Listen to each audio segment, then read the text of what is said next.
Thanks for tuning in to Raising Bosses. I'm your host, Shauna J. Ray. Here on this podcast, we discuss changing our mindsets, growing a business while raising a family. If that's what you're interested in or currently doing, please stay tuned for what we have ahead.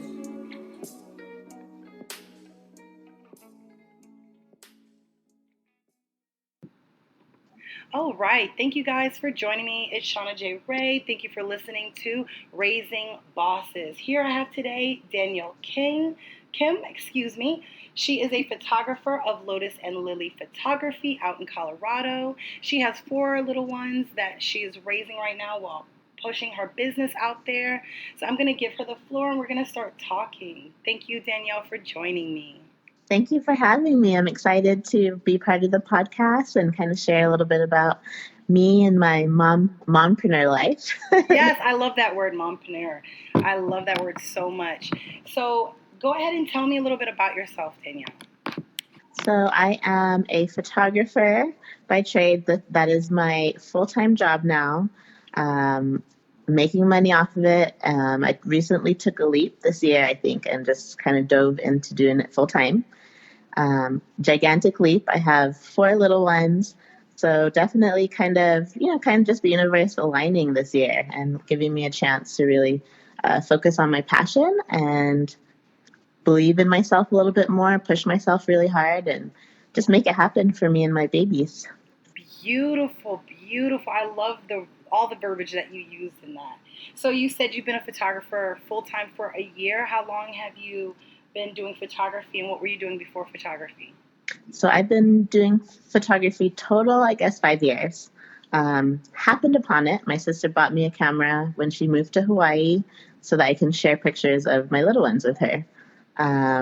Before photography, I was in childcare. I had an in-home daycare. So I'm kind of a serial entrepreneur, I guess. The in-home daycare was more just so I can be with my kids and make money at home. And I liked it. I love working with kids. But then as I played with my camera more and more, I fell in love with it. Was kind of teetering the line between doing it as a hobby, doing it for friends, and then started charging. And really this last year, I kind of just had a position or a chance to kind of make a really huge decision. My daycare was going great, but then my photography was really picking up and I had to kind of pick where my passion was. And so, dropped the daycare and now just focusing on my photography. A little bit scary, but I'm determined to just do it full time now. That is beautiful. Like I was telling you earlier, for those of you that don't know, I also have been dabbling in photography. It was actually one of those hobbies that I picked up as a kid. It was a different situation. My godfather used to get me cameras. He'd always get me a new digital camera, and I'd go outside and I'd take pictures of the sky, and I loved it. It's just like an art. I'm a very creative person. Yeah. And I always said, one day I'll get a nice camera. So I also have my YouTube channel, Shauna J. Ray, and I wanted to upgrade my camera from my phone, from my little vlog camera I bought from the pawn shop, and I bought an entry-level DSLR, nothing fancy. And I was like, okay, you know what? I'm going to make this camera work for me. I'm going to, start taking pictures. So I take pictures of my friends and things like that. I mean, it's only been a year. I did make some money off of it. I did do an event. So I was so excited when you said that. I was like, oh, I'm going to really learn something today. I need all the info, all the deets to be able to talk face to face with another photographer. Is beautiful. Yeah. Especially an established one. You know what I mean? That's beautiful. And I'm so glad to hear that, you went from one entrepreneurial move to the next. Yes. That says a lot. So, what you did tell me why you wanted to do photography. Like you told me that was my next question, but I love how you already answered that question for me. So how exactly did you set it up for you to become a photographer, or what moves did you make to start establishing yourself as a photographer? I think, so being a photographer is interesting because a lot of it is just your eye, like what you're seeing. Obviously, my kids are beautiful, so taking pictures of them, little things they were doing around the house, kind of just documenting life. Then, of course, it kind of flew naturally because I had the daycare and I had a lot of kids around, so I started just saying, hey, do you want birthday pictures? Do you want pictures of family pictures for Christmas? And so I had to take a, just kind of be brave because, you know, being a photographer, you only get better by shooting. You have to practice. So you can't like wait till you're good. You have to like get out there and start doing it and just trusting. And, you know, you have to charge crazy amounts, but I was like, yeah, I'll do it. $50 here, $50 there. And obviously the more I shot, I had no formal training before, just YouTube and practice. And everyone's like, oh my gosh, we love your eye. And I was like, oh, okay. So, you know, more and more people started spreading the word, all word of mouth. And I just started falling in love, I guess, with more than just the babies. So I started doing like couples that I saw. And everyone that I saw that I was like, oh my gosh, you guys are cute. I want to take your picture. So I did a lot of free stuff in the beginning, a lot of cheaper stuff. And then, yeah, I just started believing in myself, networking with tons of photographers, learned a ton from every photographer I worked with. And then last summer, actually 2 summers ago, sorry, I got to work at a studio for the summer. So on the weekends, I would work at a senior portrait studio, and that was like school. So I was almost like getting paid to go to school for photography. So from there, last year I did 32 weddings on my own. So that's why I was kind of like, I had to make a choice because I was doing daycare all week, doing weddings Friday, Saturday, Sunday. So yeah, I guess that's kind of how it started. And then just practice, practice, practice, believing in myself. And the hardest thing I think was getting to a point where I valued my work as much as the other photographers I was working with. And so that's why this year I was like, you know what? I've been shooting with them. I did tons of weddings. My stuff is quality stuff. So let me just charge what I know I deserve to charge and stop the daycare and just really focus on it. Wow. I'm literally shocked. I wish everybody could see my face right now. Y'all don't know what a photographer charges for weddings. A lot of money. She made that money. I would have, listen, what? Yeah. By yourself nonetheless? Yes.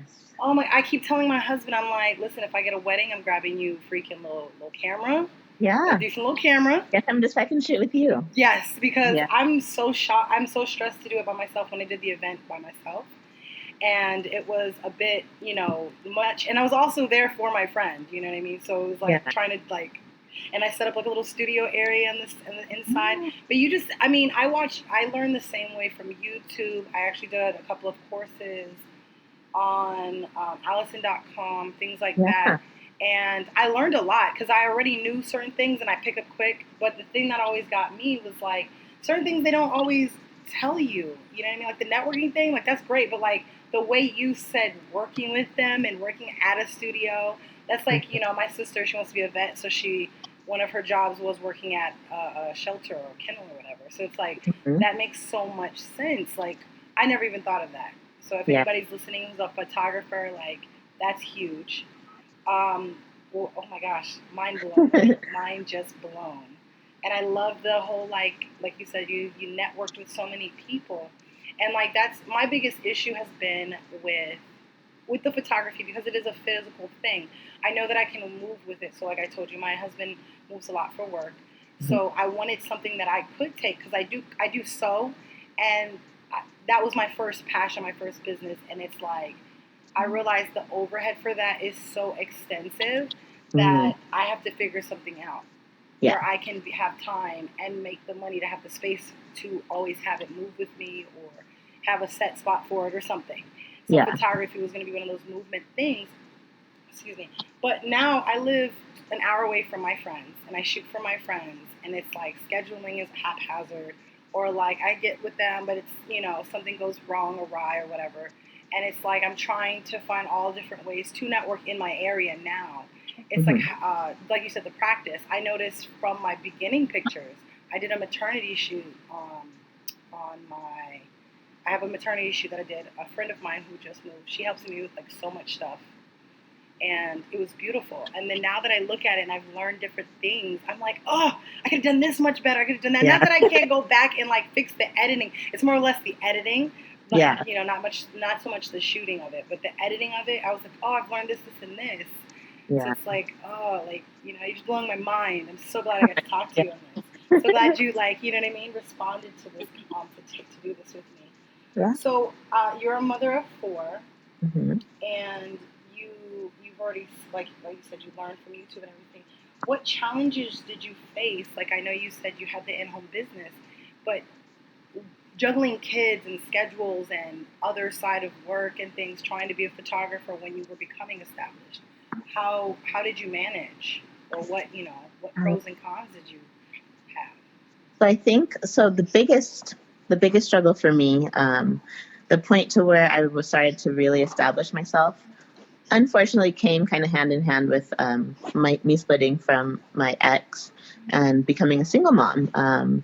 So it was kind of like a little fire under my butt on one side because I'm like, okay, I'm getting out of the situation. I need to make stuff work. But on the other side, just kind of scheduling 4 kids is a lot. And so I at one point I did move to Austin, Texas, and so I was kind of on my own. That's when we were going through our split, kind of becoming a single mom. I moved back to Colorado to be with closer to my family so they can help. Because I was like, I really want to take this leap.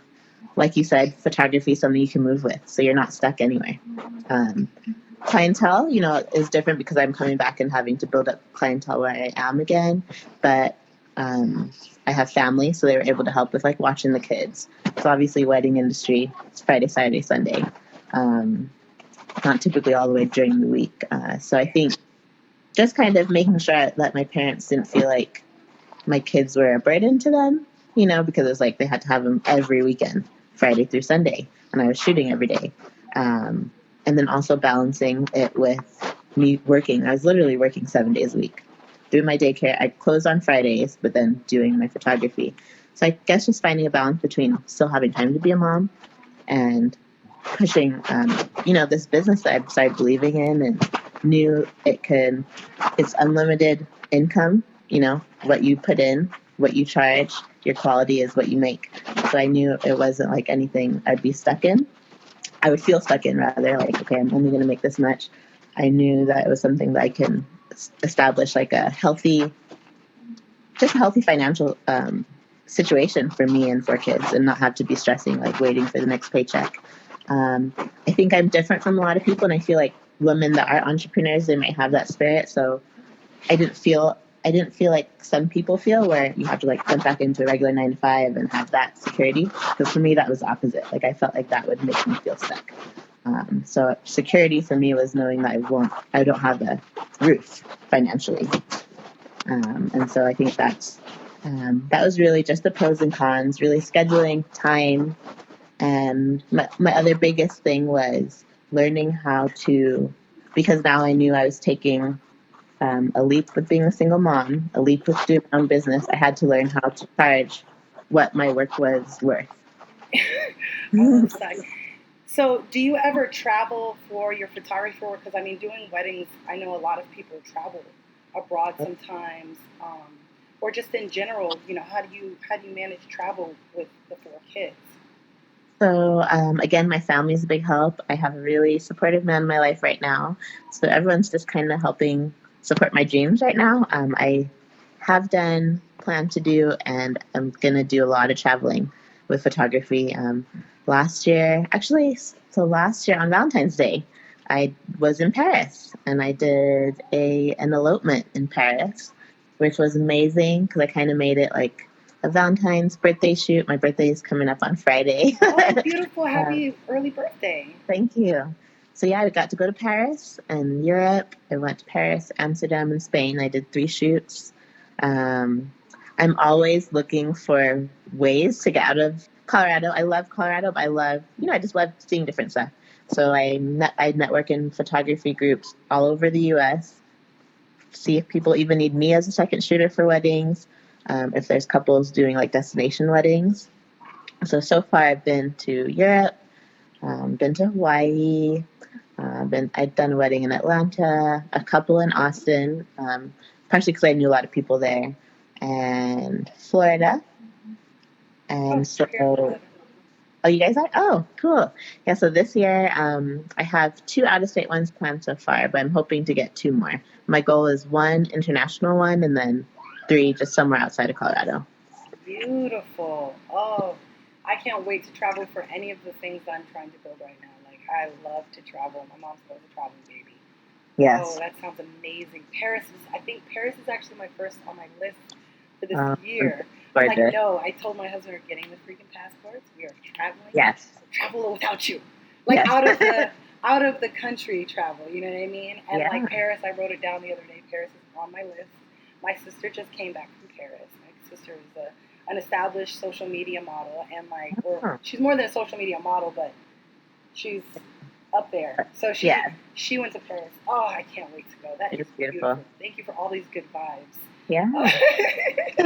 So I know I'm going to Paris now. I'm just kidding. Yes, go to Paris. And actually, Amsterdam. I would say on top My of Paris, husband would love that. He's always wanted Amsterdam to was go to Amsterdam. gorgeous. Gorgeous. Oh, beautiful. I love Europe in general. Yeah. Europe in general for me is just like all the way. Like I need to go. Just Yeah. leave me there for like a year. I actually wanted to take a Mediterranean cruise there Oh, or yeah. around Gorgeous. there. That would be perfect. Yeah. So, what are your long term goals? I mean, you've been in this for 5 years. What are your long term goals with you and your family in photography? Long-term goals, I think I really just want to establish myself as a wedding photographer. I think I do everything. So I do a little bit of everything. I do babies, families, maternity.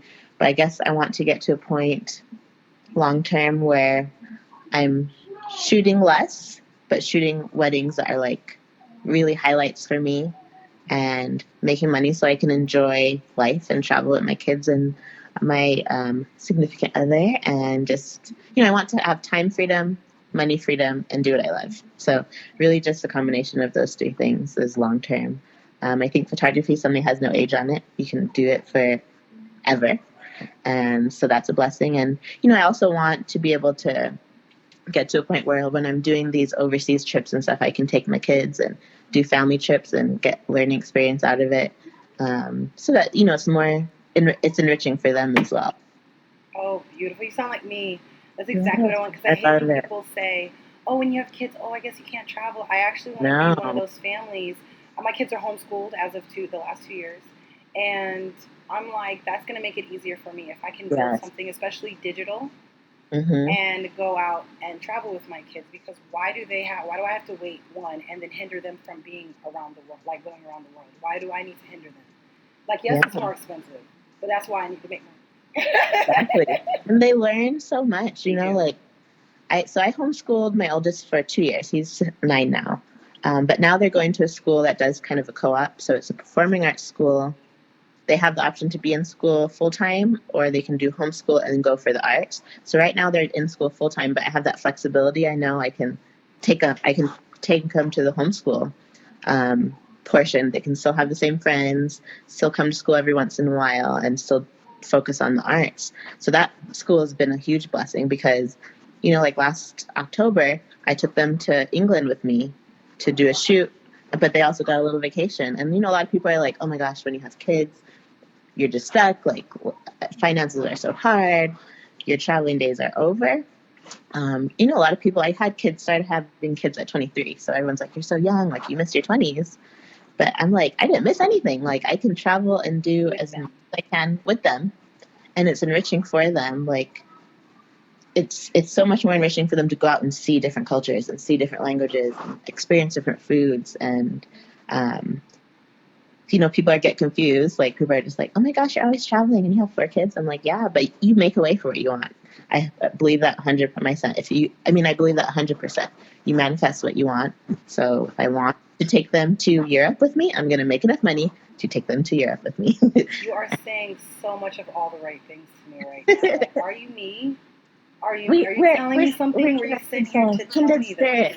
spirits. I love everything that I am hearing because I wholeheartedly believe manifest all the words, and I love that you homeschool so you understand that aspect what I'm talking about. So it's Mhm. like I love that you have that school too because actually the school that I wanted to send her to, I always wanted to homeschool because I was homeschooled. Mm. But the school before we left to go to California was a performing arts school, like a charter or a magnet or something like that. Yeah. And my oldest daughter is the biggest performer you ever will see. Like I already know this, and I want to push that and help that. And it's like you said about the cultural thing. I have always loved to know and learn about different things and people, and I want that for my kids. That's why I Mhm. said earlier I don't want to hinder them from not traveling. Like you got it. You're like, oh, I take them out of school. That's one of the things that I'm like, oh, we travel. My husband travels for work anyway, and he's like, oh, come here. You know, we left to go to California. We came back, whatever, whatever. So it's like I want to be able to, even if it's in state or in our country, they still, you know, every state has something different to offer. Everywhere has something different to offer. Like you said, oh, I just love everything that you're saying. Just all the right things. We're kindred spirits. Yes, yes. So I wasn't homeschooled. I kind of wish I was, but my parents, they came from Trinidad and Tobago. Oh, So they island. like Okay, a good. tiny island, and so like America was like a new experience for them. So I felt like, and luckily they're really open to how, you know, just me raising my kids because they learn so much culturally coming to a new place. So that kind of ignited me wanting to like learn about so many other different cultures and let them learn.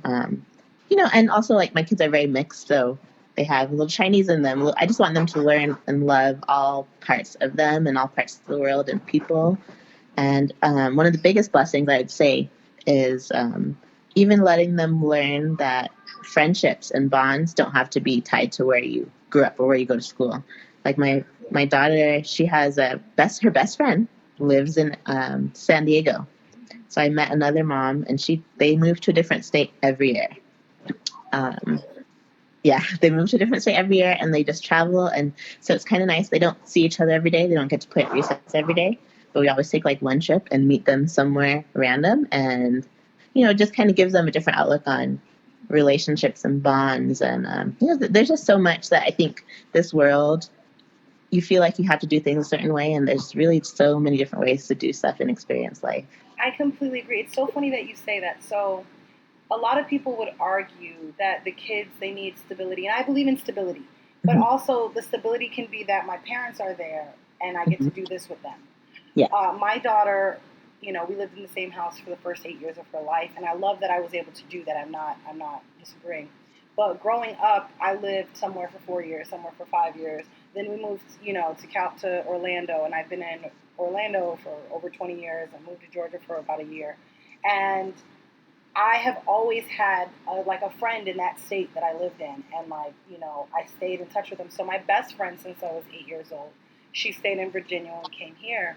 But that was back when we would write each other letters, and we'd call each other every night. And then, you know, teenagers, we got cell phones. Mm-hmm. Obviously, we came back and forth. We've even spent a summer together. Whereas my daughter has a best friend that she literally grew up with her entire life. We were pregnant. Me and her mom were pregnant together. Wow. We're very close friends. And now they just moved from Florida. And so I'm sitting here like, okay, but the beauty of it is now they have FaceTime. Yes, Yeah. they're going to come and visit. Yes, we're going to go and visit. But we have FaceTime. They talk to each other on Skype and all this. And so I love that because sometimes they just sit there and do crafts together. You know, like Yeah. nowadays it's so much easier to raise kids far apart. You know what I mean? Yeah. Not raise, you know what I mean? Yeah. And keep them, you know, if they have distant relationships, that's beautiful because, you know, they don't really miss each other, just the physical part, and then you go and you have fun with them. And I like to see other parents that I heard a term called world schooling.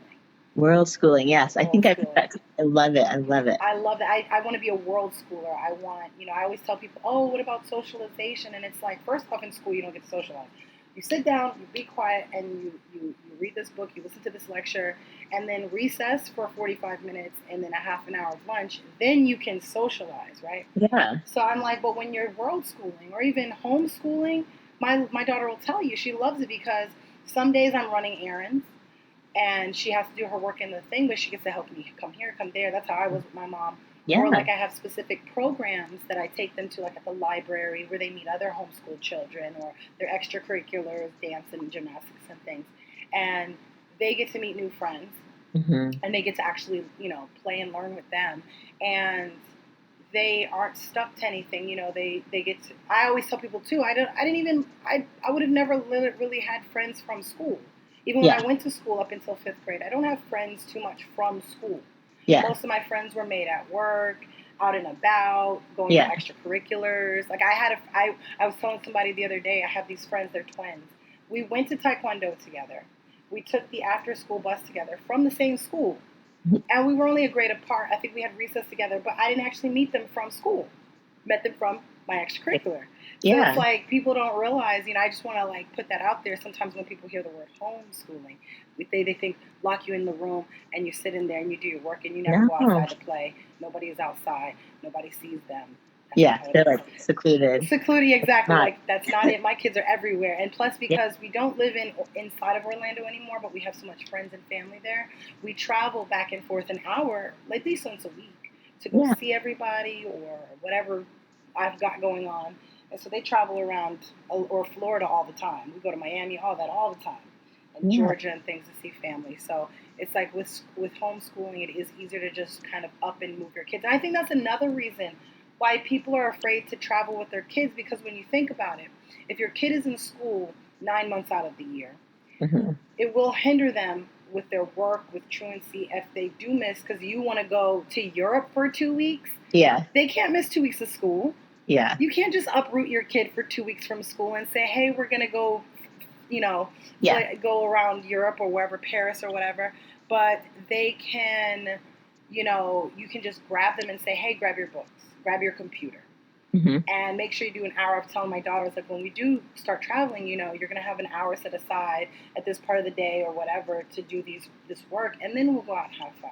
Yeah. You know what I mean? But it's like, I think that's what people think, and it's like 9 months a year. So you only have, several months a year to actually travel with them, and it's holidays, and they're packed, and they're ridiculous, and you're rushing, Yeah. and so then it makes it no fun to travel, because then you're like, oh, this is the 1 week a year I get to Yeah. travel. There is Yeah. nothing, you know what I mean? So I'm starting to like realize why people feel so trapped with having kids.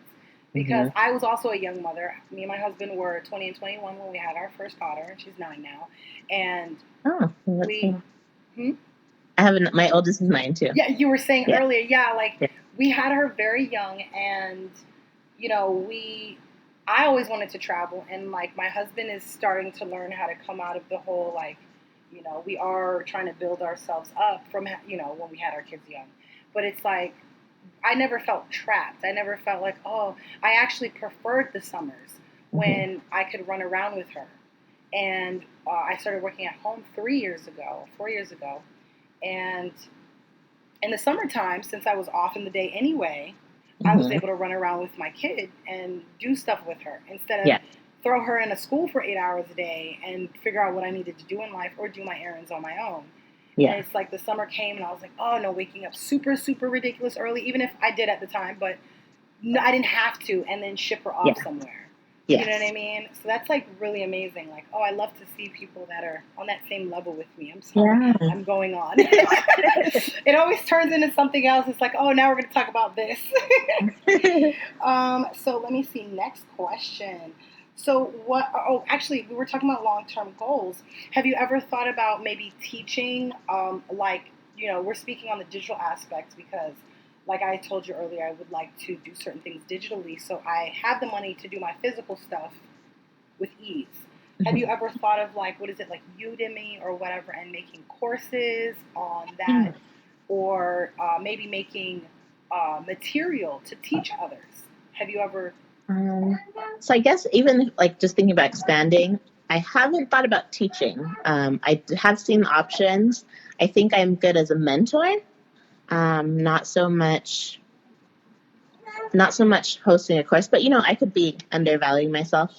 I think one thing that I did think about as far as maybe a possibility in the future is actually just being able to like send photographers to weddings, because I also I love planning things. I love planning events. So I'm like, if I ever get to a point where I'm busy and growing, like I don't mind being the person that shoots a couple weddings but also steps back and is able to help other photographers get weddings booked and send them out and help organize weddings and stuff for them.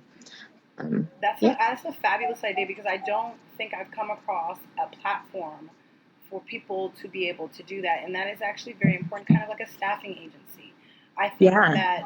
that is something really amazing that you could probably do pretty easily, since you are very well networked, Yeah. and word of mouth and things like that. I think that would be a great stepping stone. And the mentoring thing, I think mentoring is great too, because like I stated earlier, with FaceTime, with video chat and things like that, you are able to kind of like, hey, I need help real quick. How do I use this with my phone, my camera? Speaking with Yeah. somebody that needs help with those type of things. We would need someone to call. We would need someone to be like, I'm about to do this wedding and I'm the only one shooting. What do I do? And I think Yeah. that someone being able to come to you and, maybe, I'm not trying to give business advice, but I'm trying to like low key give business advice. I think being a person that has benefited from speaking to you, I think that would be something beautiful to talk about on your page. Maybe open that up to network Mm. on the groups, you know what I mean? And say, hey guys, I'm in Colorado. If you're in Colorado, but if you're not, DM me and we can chat and, do these things and open that up and make an extra buck that way. Because consulting, Yeah. I used to be in fitness marketing. And not me personally, but I was an office assistant for a fitness marketing company. And I learned a lot there. I learned probably what you would learn getting your AA in business. Oh. And I kept looking at these people getting this consultation from these people that did run their own fitness company at one time, that did own gyms and whatever you want to talk about in fitness. These people did that, and then they would do consulting calls and calls to help them build those businesses. They had programs that it was a done for you. Like, here, read this and figure the rest out. Call me if you need me. And I Oh. always thought that was ridiculous because I was like, they don't need that. There's YouTube, this, that, and the third. Like, why would they need to talk to you? Yeah. And being in this self-help journey, being in an entrepreneurial journey, I realized that we do need mentors, consults. We Mm. do need things like that. Okay. So, yeah, and I would think that was ridiculous. And I learned that we need that. I learned that sometimes, the one thing that has helped me is the groups on whatever my passion was. Is like I get to see things that you don't find in the YouTube videos, things that you don't find in the blog posts about said passion, that you find from personal experiences with people. But then there's like thousands of people giving their personal experiences. Sometimes you need that person that is a kindred spirit Yeah. or in the same realm as you. That was one of the reasons I wanted to do this podcast, that you can speak to and learn from. Mm. And mentoring is nothing to be sneezed at. They make money. You can do an hour a day and two weddings a month, and you would have your bills paid Oh. and be sitting on cash. So it's like, I know that works. It's not said, I'm not saying this because, whatever. I have helped people learn things, and I realized to myself, it's like, I need to make sure I start like understanding I'm worth something. Like you said earlier, I love that you said, maybe I'm undervaluing myself, because a lot of times we say, no, I can't. Mm-hmm. And we don't even think to ourselves, but what if I can? But what Yeah. if that is actually the thing that works for me? You said, Yeah. no, I can't. But then what if you get on Udemy and you're like, well, dang, now I Yeah. don't have to do but, a wedding a month because now Yeah. Udemy is paying me, or whatever this, your That's course true. situation is. Or maybe you say, you know what, let me set up this mentoring. Meanwhile, I'm pretty sure I've seen you on one of those groups. And what if I was that person? I said, oh my God, I need her to mentor me. She's a Mm. homeschooling mom. I need her to mentor me. I need tips. She does exactly what I want to do.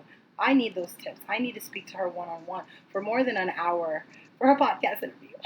Yeah. No, that's actually, you gave me actually a lot of stuff to think about. Now my wheels are like turning really Oh, I because love to turn wheels. I mean, as a yeah. mom, I'll just explain to you quickly my why. Like I said, my first passion was sewing. I've been sewing since I was 5. I've been designing clothes since I was 12. I wanted to be a fashion designer. But the overhead and the time was a lot for me when I became a mom, even though my first daughter was no real issue. So I often struggled with trying to do everything in the house. And at the time, I was working until she was about 5. Until she was about 5 years old, I was working outside the house. So trying to come home, trying to do this, like you said earlier, your parents, I did the same thing. The parents, the grandparents have them. My husband, he's off work, Yeah. take the kids and run around. But it was like too much. I never got time to do anything. Or, when I did finally start pursuing it, it was very difficult. And I always said, well, if I worked at home, it would be great. But now I work at home for the last 4 years, and I'm stuck to my computer because I have to actually work my 9 to 5. Then I Mm-hmm. still have so many hours left in the day, and I find myself staying up all night, not having enough time and energy in the morning for my kids, trying to work all night, having the weekend to rush, rush, rush, rush, rush. So I was like, well, I need something that I can kind of, with the lack of a better word, set it and forget it. Yeah. I need something digital that I know that I can say, I've done the work, I maintain it, but it's making my money for me. So that's when I Mm-hmm. started looking into passive income and learning about, digital things that will make me money. So I have my YouTube channel. I make a little coin from there. Not big, I'm not huge yet. I have, I just started my blog. I have ads on there. I do affiliate programs. I just started, so I'm not making a buck on there yet. But once it has been established, I will have people continuously coming, clicking Yeah. links, buying products, and it's not something that I have to focus 8 hours a day on. Put energy on, yeah. I put a couple of hours a week into it. I write a few posts, I type them up, I push them out to be scheduled, and then the rest does its own work versus me consistently working for an hour. So Mm-hmm. I still work at home, but I am like trying to branch out. I wanted to start my podcast, and that's also going to be another rung on my passive income thing, because now I can talk to somebody for an hour, maybe one or two interviews a week, a day. Sorry, a day. If I can get that, get Yeah. there. And then once I am established, maybe I will get, sponsorships, and I'll have ads and things like that where I'll be making more money on it. And it's almost set it and forget it. You maintain it. You throw another podcast, schedule, interview on there every week or twice a week, and you set it and forget it. So Yeah. I think for you, you have given me a lot of information as an aspiring photographer that I think you would actually be undervaluing yourself if you didn't spread your word. If you didn't share, even if you did like a mom photographer thing, like Yeah. even if you did such a niche down subject or section Yeah. of photography, I think you still would do amazingly, because like a lot of women are mothers. Yeah. You know what I mean? And even in the realm of just being a mompreneur. Yeah. I started a blog, and I didn't know my direction. Like I started off kind of just reflection. I started January 1st when I was like, okay, no more daycare. Let me worry about photography. So, maybe the mompreneur side is a way to focus on it.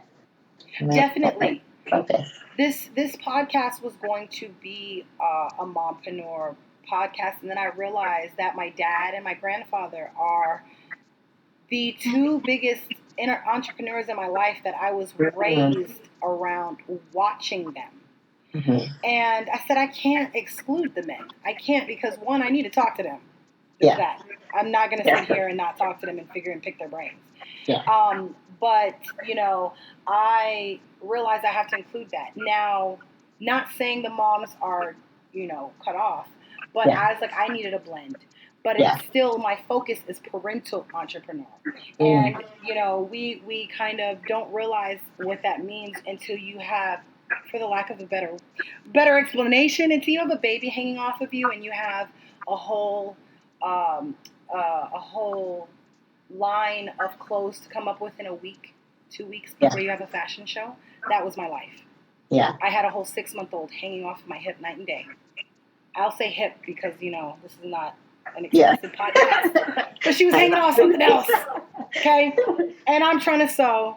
And she's waking up every 2 hours. And I had literally 2 weeks to get a whole fashion line out for my first fashion show.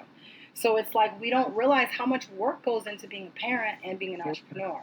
And we undervalue ourselves, because I love your wording on that. And we think that we can't do something, or we think that because we have kids, it's going to be a no-go. But it's just going to be, what did you say earlier? You got to find out how to work around that. Yeah.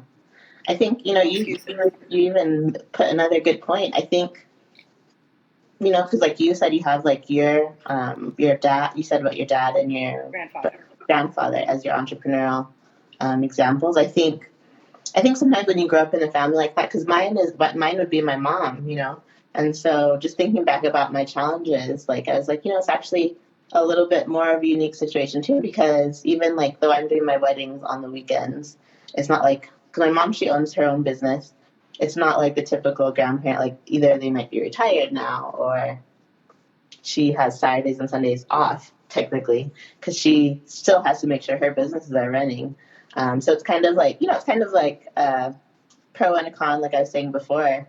Like they have this flexibility since my mom and dad own a family practice. Like they can help me when they need help, but then I also have to be like, okay, like if emergencies go down, if other stuff happens, like I know they're not technically when you own your own business, you're not kind of like off for certain days. You're kind of on every day. So, um, so it's definitely been like them that they've been sacrificing and helping juggle even more than I thought about. And it kind of just sparked my thought about that when you said that. Because we get a lot of entrepreneurs, either they have examples from family or from around them that kind of spark that spirit, the entrepreneur spirit in them. We don't always realize I used to actually work with my grandfather in one of his businesses when I was 5. And my mom, not that she has, I don't know if she's owned a business. Maybe she might have when I was younger, or done something. But like she's always pushed for that part because she also watched her dad do the same thing. Yeah. So I think that's a lot of reason why it was so easy for me to drop down into it. Not to rush you, but to rush myself because I'm talking way too much. And I still have like a couple of questions here, and I have to go to work. I'm not rushing you. Please don't think that I'm rushing you. Yeah, no, it's fine. And I know everybody that's going to be listening to this podcast. Sorry? So I feel like if we keep going, like we could just talk forever. So we can. I'm not opposed to that, but we're going to have to do it on the podcast because I want everyone to learn from it, and I want you to come back on here and let us know about your mentoring programs. But speaking on that, what are some of the projects that you're currently working on, or like you said, a blog, or that you're going to have working on in the future? Hopefully, a mentoring program. Mentoring is on my list, on my mind. I'm going to have to get that on my vision board now. Saying all the right words, guys. Vision board. I guess current projects for myself. So when I decided to dive into it full time, I also did a huge rebrand. So I just dropped my old name. Everyone's like, "Why are you changing everything?" So why don't you have all your pictures up? So I think my biggest project right now is branding. I want to brand the right way. I want to brand effectively so that, I'm showing people who I am so that people see the name and they recognize it and they're like, I want that photographer. The name Lotus and Lily Photography. I just want to make sure y'all keep her in your ear. Yes.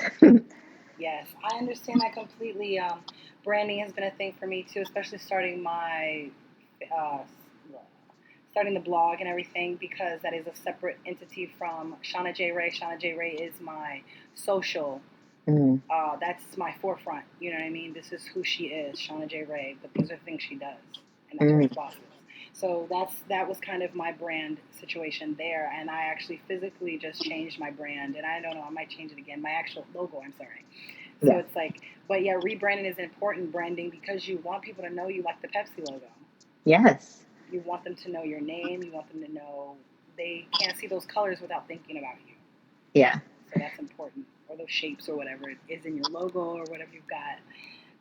So keep that in mind, guys, that if you're listening, like branding and logos and things like that are very important. Look into lots of YouTube channels about learning more about branding. Was that all the things that you wanted to talk about on what you're doing next until I move on to the next question? Yeah, I think that's my main thing. I feel like, so previously I just used my name for my photography company, and I feel like I didn't want to, again, I felt like I put a roof on myself, and that's kind of weird, just saying I was using my name, putting a roof on myself. But I think because on my long-term goals, I was like, I might not be shooting every wedding. I might be sending people and just helping book it. So I didn't want my name to be all of it. Like I do want people to know me as a photographer, but I wanted my photography company to just have a little bit more of an open sky. Beautiful. Beautiful. That's very important. That's very important. I like that. So we're kind of on the same page there too. I love this. So, what advice would you have for a new photographer? Things that you wish you would have known when you first started. For a new photographer, I would say do not get stuck in just the trends, what's trendy. You know, when you're a photographer, you always have inspiration. So I think that's okay to have inspirations, like photogs you look up to, you might follow on Instagram, follow on YouTube. Um, but I feel like don't get stuck in feeling like, oh, I love that person's photography. I'm going to shoot just like them. I think it's important to find what you actually might love or like. For instance, like forever, I love natural light photography, and I feel like that's my natural gift. I love working with natural light, but there were points. I also don't have a strobe yet. You need one. So like, I think so. I think I got so stuck. I was great at it, naturally good at it. I can understand lighting in the sun, and I practiced with photographers and on YouTube how to understand natural lighting. But I had to step out of my comfort zone a couple times and not just be like, I think it's good to niche yourself, but it's good to learn. So I was like, you know what, I'm going to try using some off-camera flash, and I'm going to try my strobes. I'm going to try shooting in the dark in an alley and see if I can make this work. My weak spot.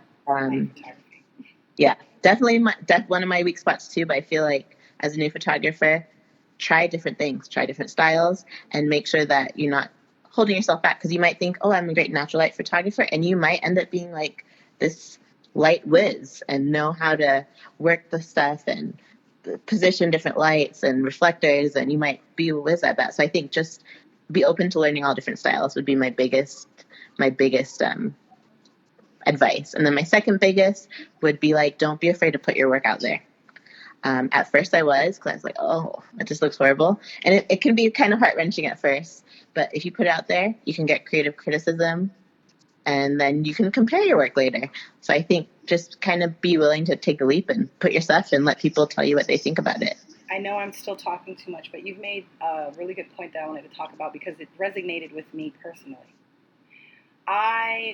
Not that I was afraid to put my work out there, but I held myself from even starting in the first place because I'm not as good as this person. It doesn't look perfect yet. And I actually wrote a blog post on this already about it being perfect.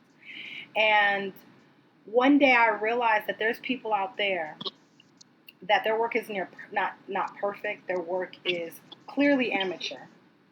However, guess who's getting paid and guess who wasn't? Yes.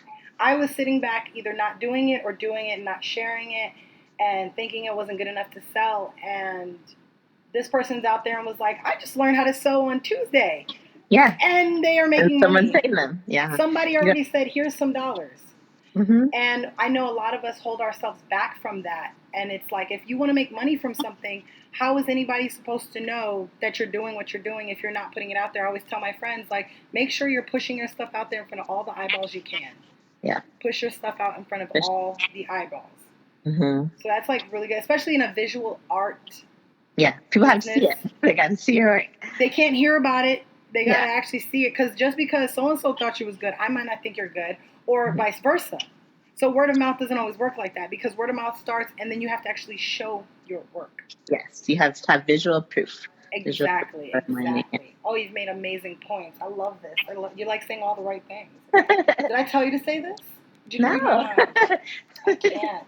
Okay, so what is some good media that it doesn't have to be only about photography, but that you learn from in general, that you find, because I hear you talk like me, you say manifest, and you say, you put yourself out there and the universe and things like that. What is the media that you consume? And please share those avenues. I would say my biggest thing is Village. So this year, I met this wonderful lady. She's kind of my boss. So I help her with her business, which is just helping other businesses, I guess, other Black female entrepreneurs. So really, I kind of came across her. So I'll help her. I help her with some marketing and stuff. So I guess now that photography is my main thing, you can branch out. So another one of my streams of revenue on the side, not having a whole business, is being a digital marketing manager for this group called Sisterpreneurs. I happened upon this group because I feel like one of the biggest things is you have to find a village to get inspiration, to get advice, motivation, even like just to keep it real. Because, sometimes you're stuck in social media world and everyone's life looks perfect. And as an entrepreneur, you're not going to have perfect days every day. Like I had I'd say last year during my 32 weddings, I had 2 weeks where I could not touch my computer. Mentally, I don't know if it was a block or what. I could do the weddings, I could shoot the weddings. Editing, could not touch it. I had a super mental block, and it was frustrating because I was like, I can't do anything with these images, but I need to get them done. And so I feel like at that point, I felt like just between keeping myself so busy, I felt kind of stuck. And so this year, I really wanted to find a village to get support from, to be like, hey guys, like I just need someone that understands this entrepreneur life to go and sit and have a cup of coffee with me, because I'm not going to edit, but I need coffee. So I think that's probably the biggest thing: finding your village, and finding, I'm sure Makisha, I'm going to shout her out. She's someone that, like I said, I happened upon and that I help her with, but she's been such an inspiration. Even me, I've known her just a couple months, and just me like being willing to take the right steps. And, you learn, the people you surround yourself kind of ends up reflecting who you're becoming. So I think just being around people that are like-minded is one of the biggest things. That's so true. And like, I didn't even think of that. I was expecting books and podcasts and audiobooks. And, I have to agree, because we both were in groups, and we've both found value in those digital groups. But it's like the physical aspect. My first blog post was about how alone I felt trying to build myself up. And like, alone as far as, not to say I need to rely on people, but to say sometimes I need that person that I can bounce a certain type of idea off of, that's in my same headspace. So like, for instance, we were talking earlier about the homeschooling and things like that. So like, I needed that. And it's like, having a village is important. My friends are great. My husband is great, supportive. They're all supportive, but they're not necessarily in the same headspace as I am. And they're not, you know what I mean? I might be a photographer today and they want to be helpful and all this, but it's like their headspace is not there. Today, Yeah. I have that. So it's like, I think that's really important, and I love that aspect that you just stated. Please let them know if anybody wants to be on the podcast. I would love to Oh, so have many ladies. Yeah, I'd love to have some of your village on here. Tell them to DM me. Yeah. We can do these podcasts. I need, even like I said, males. If males in your life that are entrepreneurial and they're parents and things like that, they don't have to be single. If they are, that's fine. I don't mind. I want to hear all the parents and what they have to say. And I have to say, and as somebody that's been through both, I have to say that being with somebody, I don't care how great your relationship is, being with somebody and raising a family is difficult enough. To do it not with another person, you are the strongest person. You are really strong. I just want to let any single mom know that. My mom was a single mom. I need everyone to know single moms do everything. When my husband is gone, I feel like my head is going to explode. You know what I mean? Hard. And it's hard. It's hard with somebody. It's hard without somebody. It's even harder. But like, y'all are just like amazing to have a whole business and raise your kids. You're like wonderful. Like, you're amazing. I just want you to know that. Like I have to say, like, I went through like the single parent struggle, and so I'm still technically single parent. And I feel like when you are a artistic entrepreneur spirit, like finding the right partner too is really important. And so, I found someone that supports my dream and doesn't think it's crazy that I'm trying to do it with 4 kids. So I think that's another huge blessing for this year, just finding someone that believes in me, that he's an artist too. So I feel like he understands, and so he doesn't think I'm like cuckoo for being like, you know what, I'm gonna quit my job and be a photographer. You're gonna retire a business. Yes. And retire business, and start a new one. So that's the verbiage. He's been a blessing, I think. He's been a blessing, and God's been a blessing, just helping me make it through when it was just me. But yeah, it's not easy. It's not easy with kids. But I think I love your concept of raising bosses. Like, a lot of what we do is for legacy. And so, with the legacy, we are not just thinking about what we want to do and our dreams coming through. We're saying, hey, we got little ones looking at us, and we want them to have the same spirit, have the same dreams, be able to do whatever they want to do. And it could be they want to be a doctor, or they could want to own a company. I think just knowing that we have little eyes watching us is that much more inspiration. So much. Like, I completely. And last but not least, my last question. I want everybody that's listening to know where they can find you and Lotus and Lily Photography. So right now you can find me just on social media. You can go to facebook.com/Lotus and Lily Photos. So it's Lotus, the letter N, Lily Photos, and the same thing on Instagram. And so you can see some of my work up there. I'm trying a lot of different new styles, putting my stuff up. You can email me, and yes, I travel every and anywhere for photos. What was that email address? Lotus and Lily Photography at gmail.com. Beautiful, beautiful. Well, I want to thank you again, Danielle, for joining me, for letting me do this interview with you, and just giving me all this good information. I'm going to have a good time editing this and putting it out there. And I want to thank you. Is there any last words that you want to say before we go? I just have to say to all the parent entrepreneurs out there, just to keep doing what you're doing, and just keep being an example and just pushing for better life, great life, an astonishing life for you and your little ones. Awesome. Thank you so much. I hope you all benefited from what you heard today. I know I did. I can't wait to re-listen to this podcast. Make sure you share with your friends. And thank you again, Danielle, and you have an awesome day. You too. Thank you for listening to the Raising Bosses podcast. I hope you enjoyed, and please tell your friends and family. Go ahead and share this podcast on social media. If you or someone you know would like to be a part of this podcast, please email us at raisingbosses@gmail.com, or you could DM us on all our social medias, are Raising Bosses on Facebook and Instagram. Thank you and goodbye.